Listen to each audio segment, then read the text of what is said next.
Hi everyone, this is Dumb Old Dad bringing you another video. This is a video in a series of different videos about my experience having melanoma cancer. So if this is the first video you're watching, go ahead and click down below. I've got a link to all the different videos. This one is number 6. So I would recommend that you watch from number 1 through this one, number 6.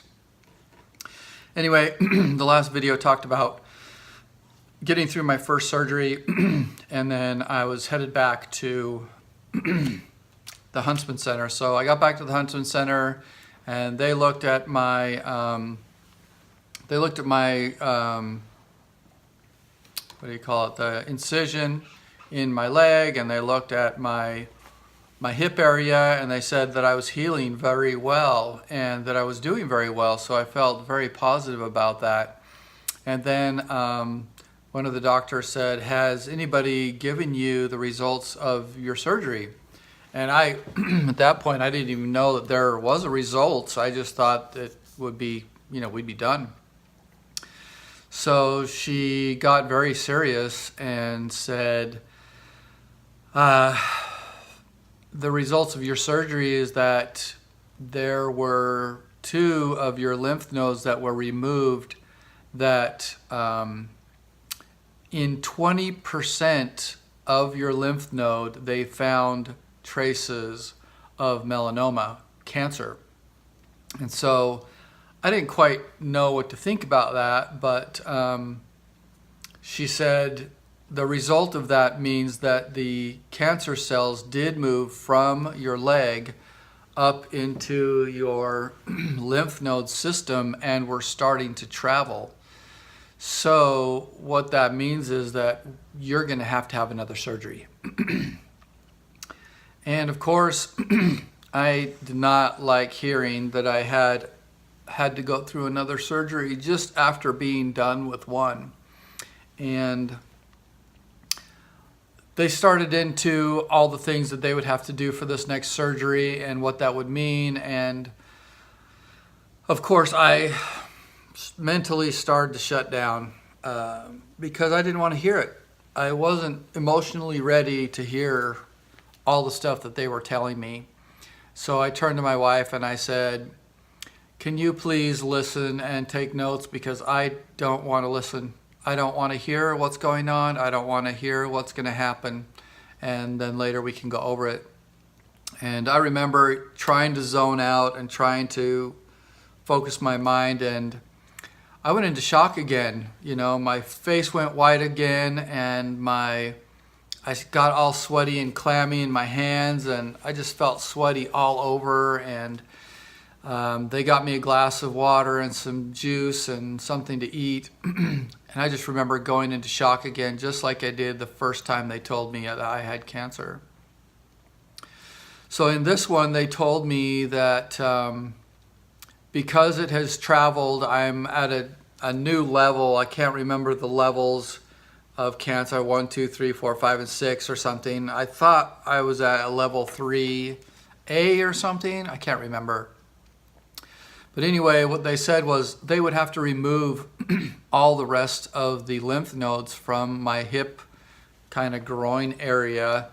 And because they thought it had traveled, that those other lymph nodes would also be infected with cancer. So they'd have to remove all of them.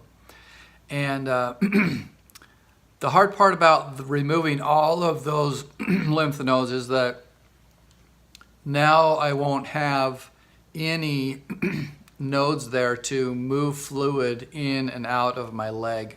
And they said this will cause us a situation called lymphedema, which means that your lymph nodes are not working and they're not pumping water or pumping fluid in and out of your leg. So your leg will now it will feel thicker, and the water and fluids won't drain out of your feet, and so they will probably get bigger and swell up a little bit. So there's things that you can do to help alleviate this lymphedema issue that is involved. So then they also said because, and those of you that have to go through this, if you want to stop the video and not listen anymore, that's okay. Maybe a spouse or somebody else could, but there's some very difficult things that start to happen. So because the lymph nodes are removed, the fluid still has to come out of your leg and still has to flow. And so what they have to do after that surgery is put in some drains, and the drains are about as long as this pencil and maybe just a little bit more thick.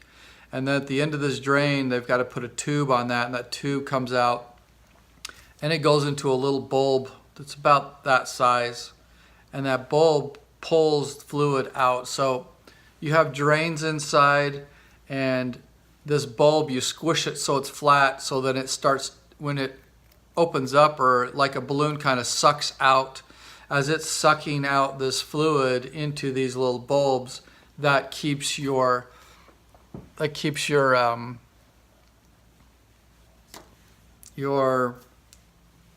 I don't know what you call it, your area there, your hip area, from really getting filled with fluid and not being able to go anywhere. So what they're trying to do is get the fluid to continue to flow, but then you're going to take that fluid and drain it out of your body into these bulbs.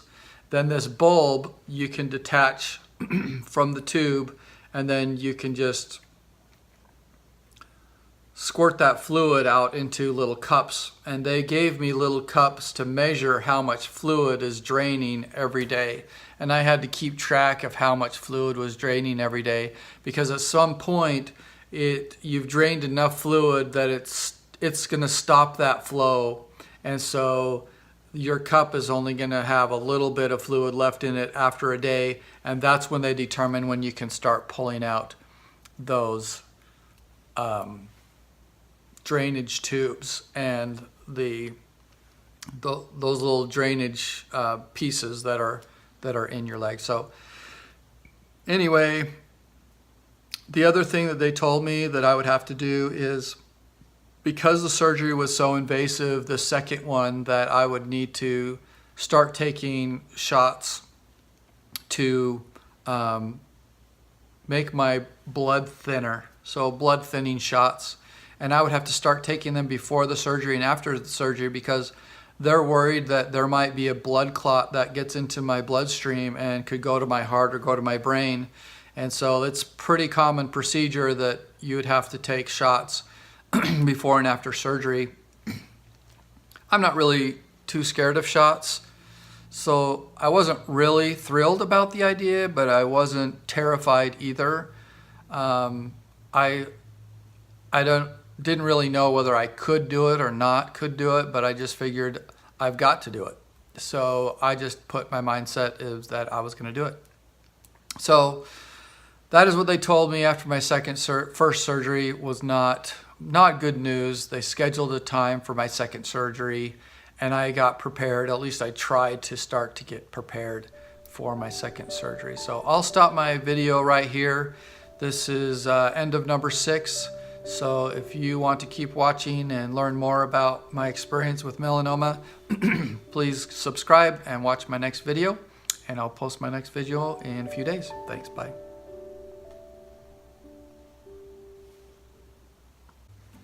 Hey, I think I see somebody in there.